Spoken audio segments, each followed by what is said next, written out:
Good morning, and welcome to the First Universalist Church of Rochester, where we are called to nurture the spirit and to serve the community. It is good to be together this morning. I am Reverend Lane-Mairead Campbell. I'm the minister here at First Universalist Church. Joining me in leading worship this morning are Elizabeth Osta, our worship associate, Dr. Brock Chesvold, our fabulous music director, heading up to the organ, Reverend Michelle Yates, our Minister of Life Development. Both Emma Berry and Jack Cunningham are supporting our services technically, and we have Karen Labraco joining us for our online ministry team. It is good, it is good, it is good to be together. If you are here for the first time or second time, we especially welcome you. You can find this forum accessible via a QR code in your pews or online, using the link in the chat. So please fill out that form so we can offer you a welcome beyond what we can offer here in this worshiping space. I have one area of connection for you all, one fun event that we're having this upcoming week. This Friday, 6:30 p.m., we will gather out here in the back parking lot, Andaloop, which is an aerial acrobat show happening as part of Rochester's Fringe Festival. Come join us this Friday evening at 6:30 p.m. Bring a blanket, bring some chairs, and we'll have some snacks and some beverages available. It'll be really great. to get together this upcoming Friday, the 23rd at 6:30. Welcome, welcome, welcome. Before we take a moment to get to turn to our neighbors here in the church and also online, I'll invite folks to turn towards our camera here at the front of the sanctuary and to offer a wave to our online worshiping folks. It's good to have you with us. It's good to be together this morning. Please, if you're joining us online, pop into the offer a greeting. If you're here at First Universalist, please offer a greeting to your neighbor. Let us join in welcoming each other.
Dear ones, let us join in singing this morning. Let us join in singing hymn number 29, Joyful, Joyful, We Adore Thee. As we are joining in a celebration of our foolishness, let us join in singing together this hymn.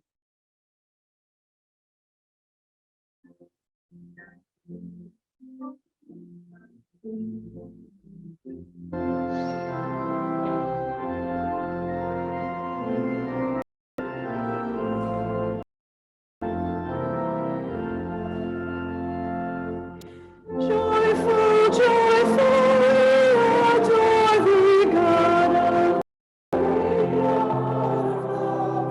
Hearts unfold like flowers before thee, hail thee as the Son of love. Clouds of sin and sadness, drive the pain of doubt away. Giver of immortal gladness, fill us with the joy of day.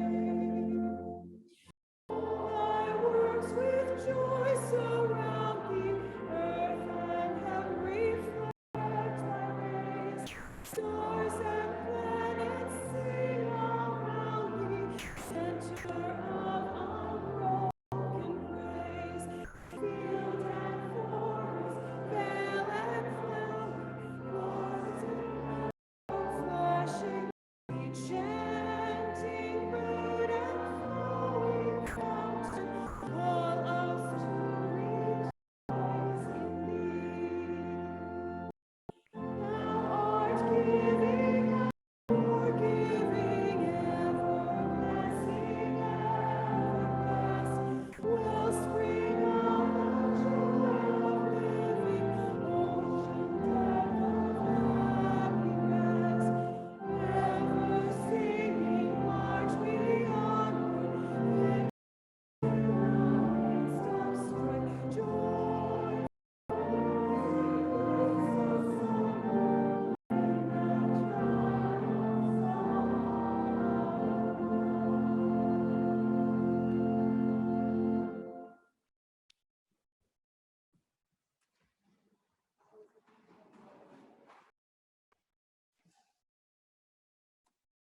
Good morning. Welcome, welcome. I look at this room full of talent. So exciting. As a young 24-year-old novice in the Sisters of St. Joseph, when preparing a fondue dinner for a special event on the 4th floor of the house, I started a fire. Who knew oil would catch fire when heated for several hours on low. Who knew there was no for the pan? Or that if you called the fire department to ask using the red fire extinguisher was a good idea, that fire trucks were automatically sent, even though there were 100 sisters on silent retreat. Over 50 years later, I can feel my face redden and my stomach churn. I remember the novice of mistress's direction to me to continue the meal preparation. Yikes. And I did. Her wise counsel to me helped me to step into the embarrassment and face the accusers, real and imagined, directly and honestly. A lesson, as you can imagine, I have never forgotten. Talk about holy fools. Yet the truth was wrapped around me in love. I was embraced with and kind expectation that I would not fall in self-pity, but would go on. A gift that has given me strength and courage for many more holy fool moments. Come, let us worship. Would Eileen Fernandez and a helper, Roman, come and light the chalice? Would you light your chalice in your own homes as you join me in saying the word unison? May we be a people of welcome, here to grow in heart and mind and spirit. And may we reach out to serve our community.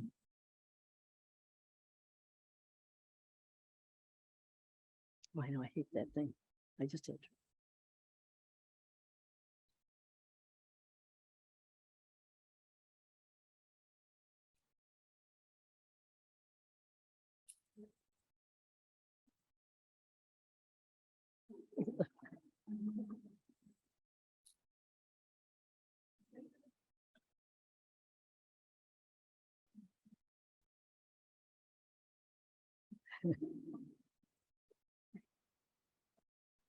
It sometimes takes three. Thank you, Roman. Good job. Thank you, Eileen.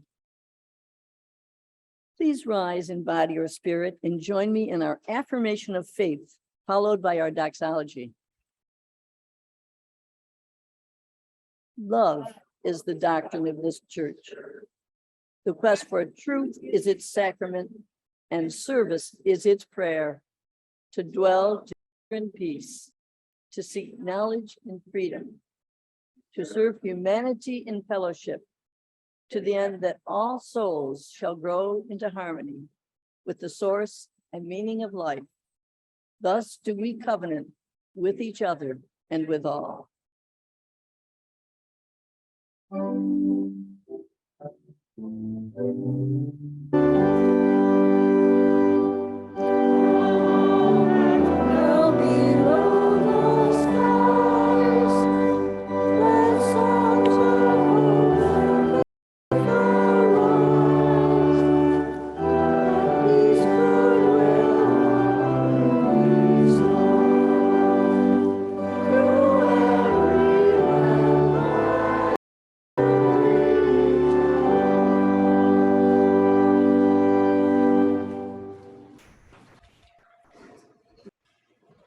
On the third Sunday of every month, First Universalist gives away our offering plate to a justice organization doing good work here in Rochester. We are to serve our community. For September, we are supporting Compere Rochester, which does work in our community to address mental health, creating friendship connections. Compere Rochester believes in the power of friendship and keeps a focus on family mental health, as well as preventative care with children through human connection. You are invited to give online by scanning the QR code in your pews or to drop an offering in the offering basket. For folks online, please click the link in the chat to give to First Universalist Church.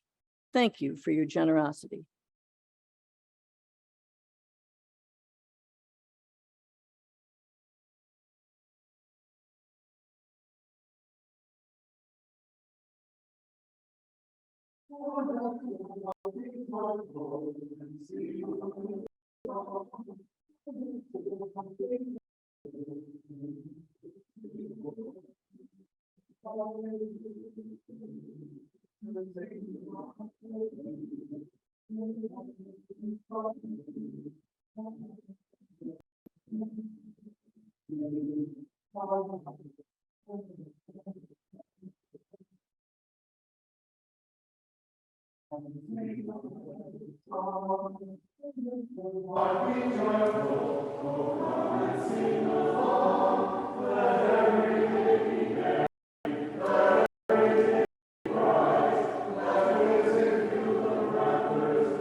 Well, if that isn't perfect for our theme this morning, don't mind me.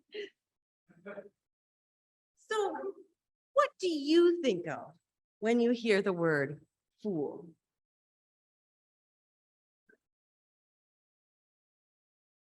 Fool me once. Silly. I love that. You're feeling silly, foolish. I wonder if you might know that in the days of old medieval Europe or other parts of the world, kings and queens had a job, the role of a fool. And the fool's job was to lighten or brighten the mood or to entertain. Remember, there were no radios or TVs. And the best fools would first make you laugh and then make you think. They would offer themselves as the joke so that we learn to laugh at ourselves and see things a different way. Another view of the fool, someone who's so optimistic, so silly, happy, innocent, fearless, that they would plunge forward, confident in believing that everything was okay. And it is in this spirit that I invite you into our story today. Now, I should warn you, it might get a little loud because this is Grover we're talking about here. Do you know that this story is 51 years old now? All right. So our story today is one of my favorites, The Monster at the End of This Book, starring lovable, furry old Grover by John Stone, illustrated by Mike Smolin. Hello, everybody. What did that say? On the cover, what did that say? Did it say there would be a monster at the end of this book? It did? Oh, I am so scared of monsters. Shh. Listen, I have an idea. If you do not turn any pages, we will never get to the end of this book. And that is good because there is a monster at the end of this book. So please do not turn the page. You turned the page!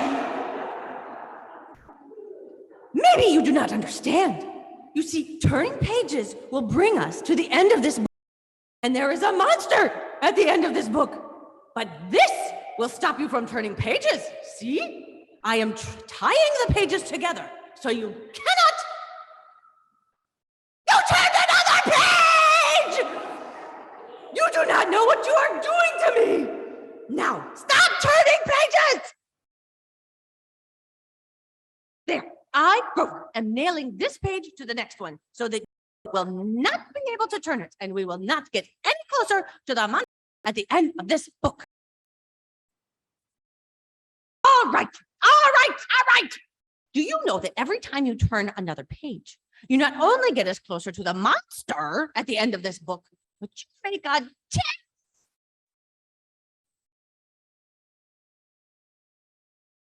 This will stop you from turning pages. A heavy, thick, solid, strong brick wall. I would just like to see you try to turn a page. Know that you are very strong. The next page is the end of this book, and there is a monster at the end of this. Oh, I am so scared. Please do not turn the page. Please, please, please. Well, look at that. This is the end of the book. And the only one here is I, Bubble, furry old Grover, and the monster at the end of this book. And you were so scared. I told you and told you there was nothing to be afraid of.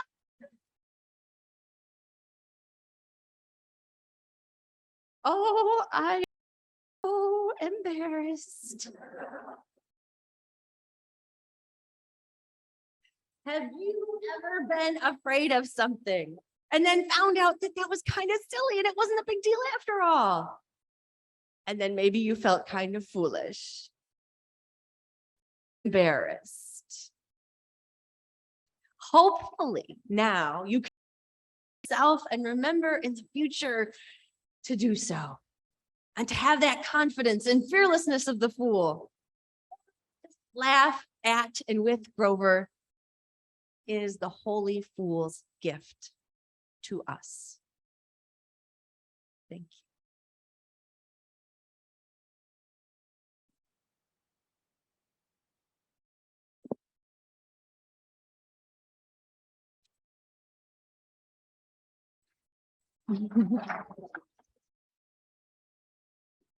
As Roman and Rev Michelle make their way up to join our other children up on the second floor. So good to have you with us this morning. So good to have time to laugh together and be silly. I'm going to invite you into this reverent time of sharing the joys and sorrows of our gathered community.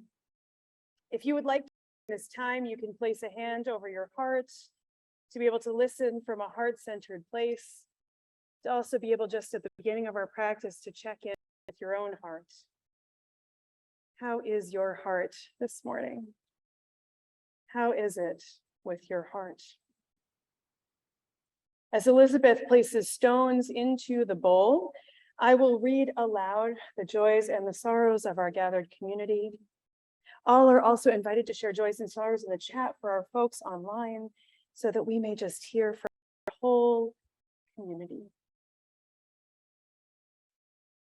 Dear ones, this morning we share a joy from Pat Dean, who had a successful hip surgery and is recovering well. We share a joy as well from Michael and Lee Scott celebrating the marriage of their daughter, Erin. What happened this weekend at UURoc. We drop a stone into the bowl for all of the joys shared by our online community. And we drop a stone of sorrow into the bowl for all of the sorrows shared by our online community. And let us drop one final stone into the bowl to represent all of the joys and the sorrows held in the silent sanctuaries of all of our hearts sitting here, whether online or in person. May all be held in the heart of love.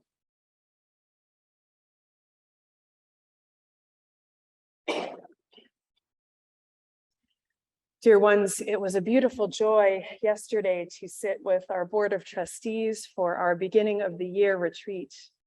There I shared a prayer from Reverend Dr. Rebecca Parker, which I'm actually going to invite us into here in space, a Universalist prayer, and with a little bit of elaboration from me. So I invite you to get comfortable in your seats. to close your eyes or to soften your gaze, to allow yourself to just rest in your body wherever you find yourself, to allow your weight to be carried for a moment as we enter into this time of prayer and meditation.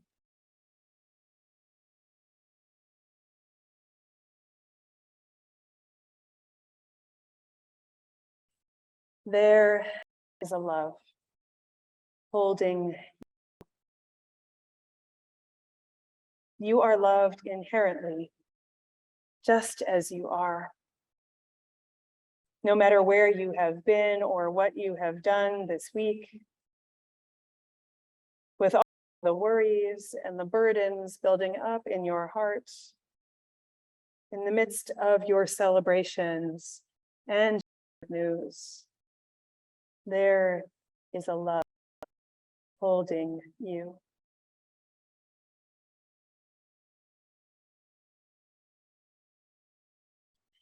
There is a love holding all that you love. The friends and the family you have been carrying in your heart, those in your lives who are sick and with addiction and whom you hold worry about. The creatures and the beauty of our earth with whom you come into contact. All that you love. There is a love holding all that you love.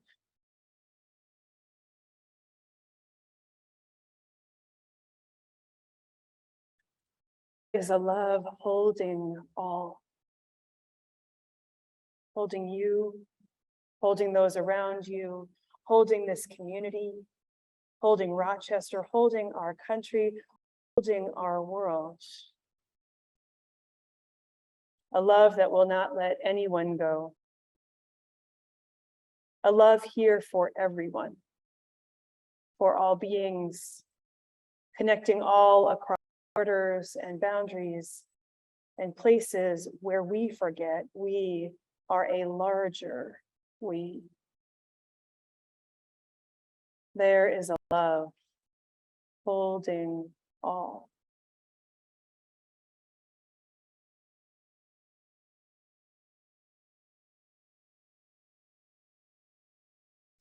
Rest in this love. Allow your body to rest in it for just a moment. Allow the love to hold everyone and everything. Allow yourself to be carried by this larger love. Allow all to be carried by this larger love. Let us breathe deep for a moment.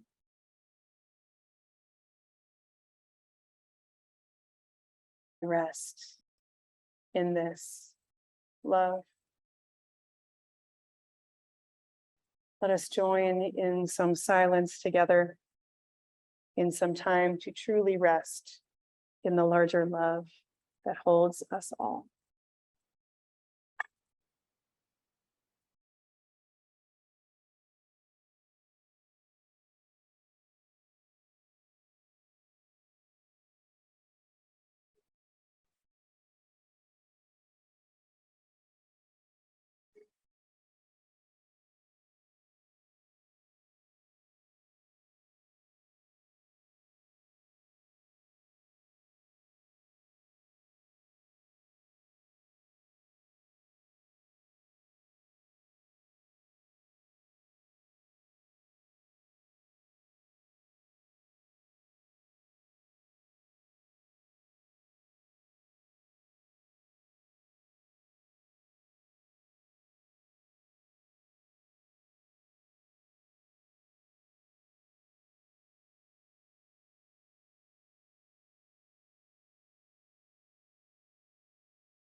As we bring our awareness and our attention back to this space, let us join in singing hymn number 396 from our seats.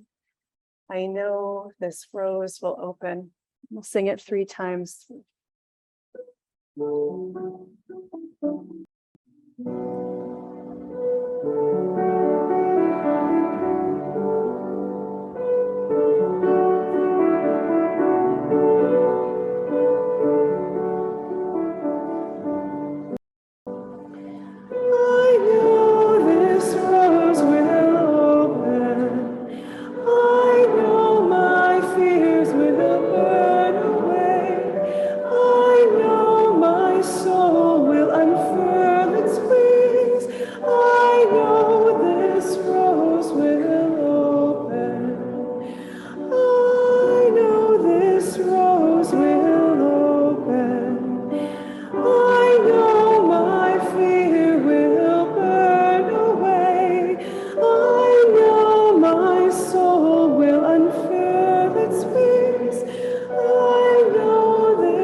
I am here this morning to tell you that I am the deepest lover of an inside joke.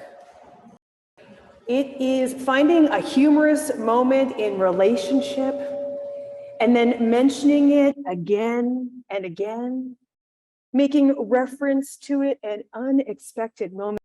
It's truly one of the delights of my life. A year ago, I asked some of the people closest to me to write letters to me about who they knew me to be. My younger brother, who turned 36 this weekend, who knows me best, certainly mentioned my love of inside jokes and my memory for them, and I felt so seen and understood and loved. He also got really honest with me and mentioned some of the ways I have been controlling in our relationship. My first thought was, how dare he? Why would he even mention such a thing? Was this part of who I am? Never. Summer rolled around and he came for a visit, and it was a delight to have him in Rochester. And man, I pulled together a cookout for him and for some of my friends, and I was so controlling. I was trying to cook all the things and prepare all the things, get everything ready, get it all out. And when he arrived, I snapped at him because he wasn't doing a thing right. And all of this so he could feel appreciated and connected to my friends in Rochester. The next morning, I realized what I had done, and over breakfast, a breakfast we shared together in my home, I apologized for being such a controlling person during this cookout. And my brother looked me dead in my eye and said, I could remember times when you were worse. And all I could do was laugh. It was such a great chance to laugh together. Such a great opportunity to recognize how absurd I can be. Silly our behavior with one another can truly get. It was an invitation to embrace my own foolishness, to laugh at myself. So this morning, you can imagine that I can truly relate to Grover when he is saying, don't turn that page. I'm going to tie some rope. I'm going to build some walls. Do not turn that page. The controlling part of me can relate to Grover. The fearful part of me can relate to Grover. The reminder to embrace my foolishness is important to me. When Reverend Michelle first suggested the monster of this book for our text for this Sunday, I had resistance. Wasn't this book too silly? Wasn't this just for kids? What would the message be for such a mature and sophisticated group of adults as we are in this room? Is there really meaning to be found in a story where a monster is scared to move ahead in the book because of their fear of another monster? I have to tell you all, I truly need this sermon this morning to celebrate our foolishness. Turns out I did not understand the assignment. Turns out there's still more I have to learn. And I imagine all of us have to learn about how to have fun, how to be silly, how to let go, laugh together. I am fearful that this morning's sermon might wander into the territory of exploring something beautiful and life-giving in a dry way, of talking about something that can only be experienced, of analyzing and overanalyzing our foolishness, a quality that it is hard to put one's finger on without a few good stories that likely no one will find funny unless they were there. But here we are, and here I am, engaging in this foolish of attempting to preach about humor and attempting to find ways to encourage you to embrace foolishness in your everyday lives. As Rev Michelle shared this morning, the holy fool hearkens to the jester, the trickster, the prankster, the figure that is both humorous and truth-telling and meant to provide levity. I see some of the highest holy fools in our society being the comedians who are willing to tell the truth in ways that we can all laugh at. I imagine I am not alone in this room, that in the years when Donald Trump was president, watching Saturday Night Live felt essential to being able to laugh at it all, right? I had to keep watching it. Over the course of this pandemic that we've just been through, a television series featuring Loki from Norse mythology was released, one of the oldest tricksters we have record of. We ourselves often love a good prank, a whoopee cushion, unnecessarily laugh with one another, a way to diffuse tension by laughing at just how ridiculous we all are. If we are to undertake this difficult and not easy task of loving this world and learning to love this world, we have. If we are to live into this aspirational theology of universalism and Unitarian Universalism, of that everyone is loved, that each one of us are loved, foolishness has a role to play there. Laughter is a celebration of joy.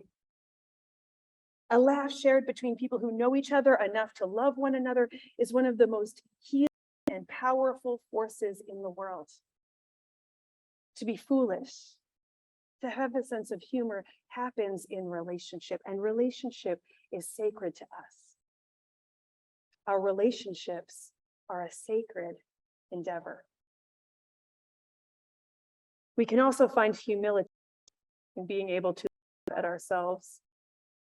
Not the kind of humility that demoralizes or puts down, but rather the kind of humility meant to invite us into recognizing just how absurd our behavior can be sometimes. Humility that is honest about how both small, how significant our lives are.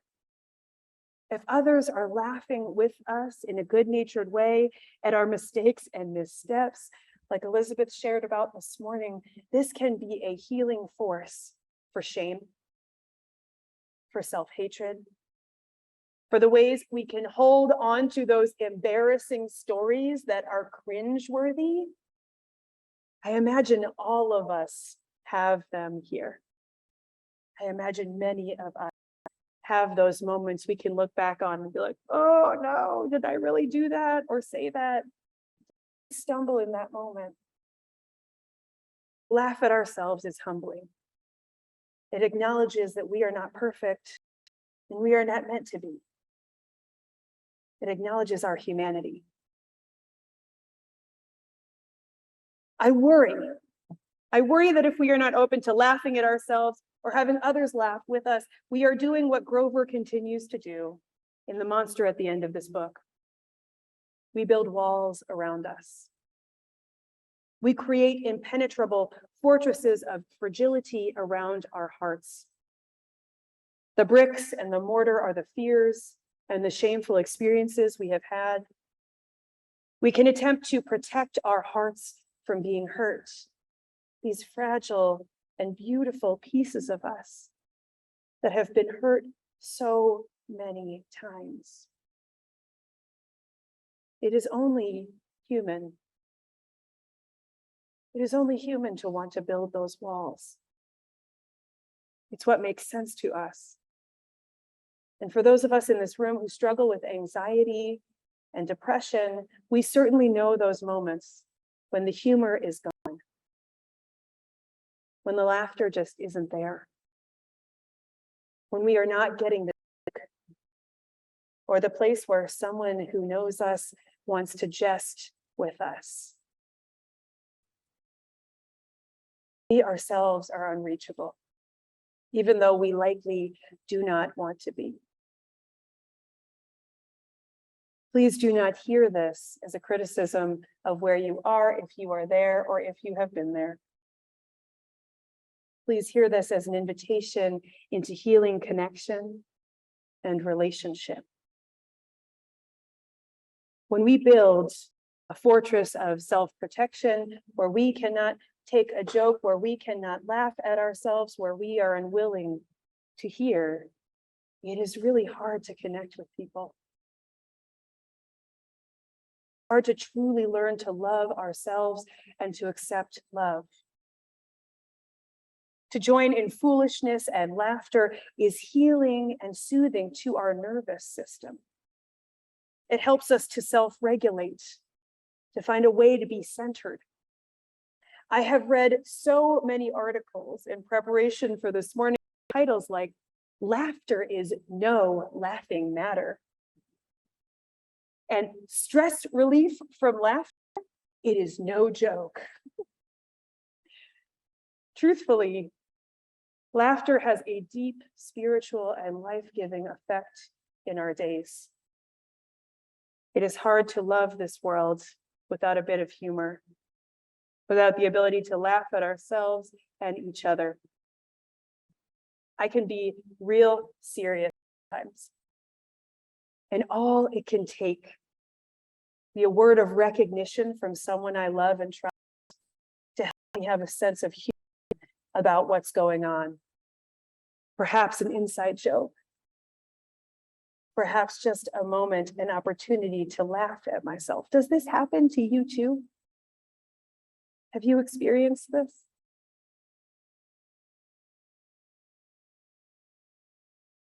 I want to invite us to share a moment of laughter together. Soothe our nervous systems in this sacred space. And so I'm just going to invite you for a moment to go back to a time when something really funny happened. It could be a moment shared with family or friends or a partner, or even just by yourself. It could be a line or a phrase that sticks with you that you uttered, or someone else spoke and it just sets you off. Take a moment to get back there, bring it to mind, and just let out a little chuckle with me.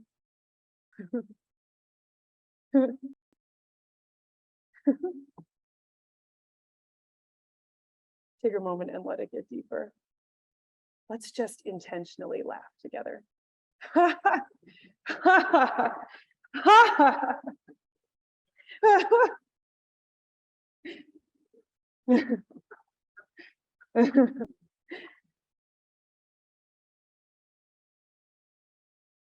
It's contagious. We have to celebrate our own foolishness and the foolishness of. It's one of the ways we learn to love this world, to love ourselves, to experience love. And it is good always to laugh with you all. Let this morning be an invitation to lean in to where there is an opportunity to laugh at yourself or to laugh with those you love. Let this morning be an invitation to embrace your own silliness, to resist the urge to hold back and remain serious. Let this morning be an invitation to keep turning the pages of the book, to reflect on where we have built walls around our hearts and where we can let just a little more humor and laughter in. This morning be an invitation to seek it out wherever you can find it. Let's continue to learn how to love this world together by embracing our own foolishness and sharing with those we love. Amen. Blessed be, and may it be so. Dear ones, this morning, as we were trying to think through songs about laughter, foolishness, joy, unsurprisingly, there's not a ton in our hymnal. Hymns were such serious things, right? But Brock suggested that we sing hymn number 1024, When the Spirit Says Do, as a way to embrace both this sort of energy of doing, and also because I think we can sing a line in there about laughing, and a line in there singing, dancing, shouting. And so we're going to get to some this morning. So I'm going to invite you to rise, body and spirit, and to join us in singing hymn number 1024. Your teal hymnals are on the screen, When the Spirit Says Do.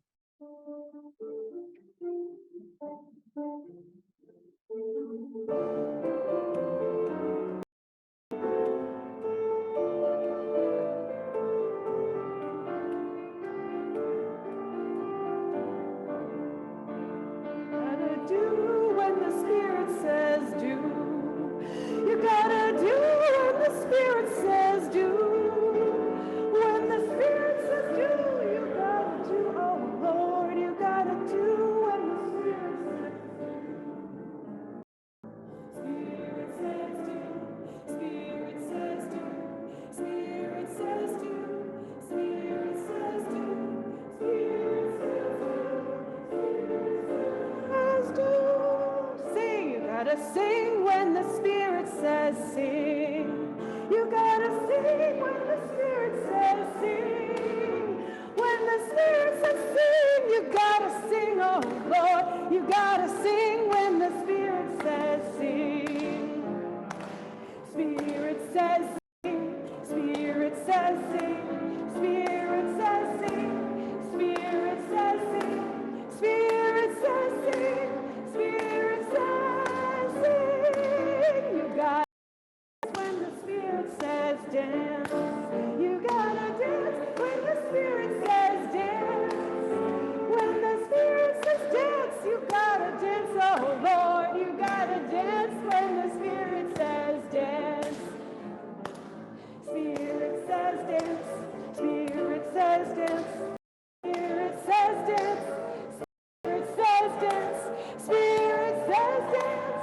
Spirit says dance. You gotta laugh when the Spirit says laugh. Ha ha! You gotta laugh when the Spirit says laugh.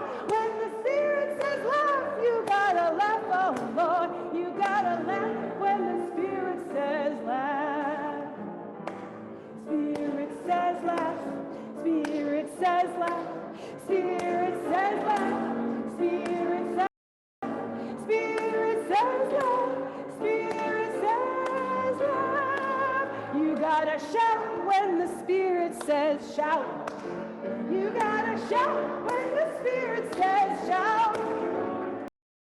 Spirit says shout. You gotta shout, oh Lord. You gotta shout when the Spirit says shout.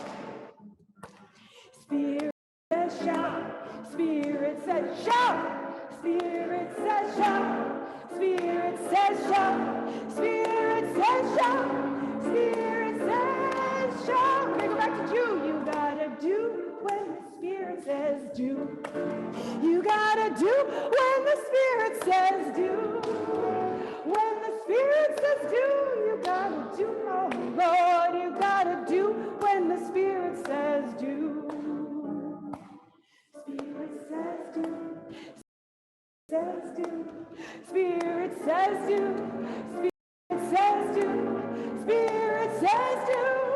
Spirit says do. Spirit says do. Thank you. Hey. Yes, Brock. Please remain standing as we extinguish our chalice flame this morning. Let us read the words here on our screen in our orders of service. Is there no slide there? Shoot. Oh, look in your order of service. Sorry. We extinguish this flame, but we keep its light in our hearts with its message of love and justice, taking it outside these walls to the world we live in until we are together again. I love that this morning is full of a few technical mishaps. That just seems super appropriate. As we close our service this morning, I'll just invite you to place a hand over your heart, to get connected. Turn your view to gallery view if you're joining us online. It's good to see you all. We can see you here in the sanctuary. And just take a moment to look around on the screen, look around in this space. Look at who is here with you in this foolish endeavor. Look at who is here with you to laugh with you, alongside you. Look at who is here in this space. Oh, let us please this week embrace some foolishness. Let us go forth filled with laughter in our hearts, laughter at ourselves and laughter with those we love, with those who love us. May we know by the laughter that we share that we are loved. And may we go and be that love to whomever we may meet. Amen. Blessed be, and may it be so.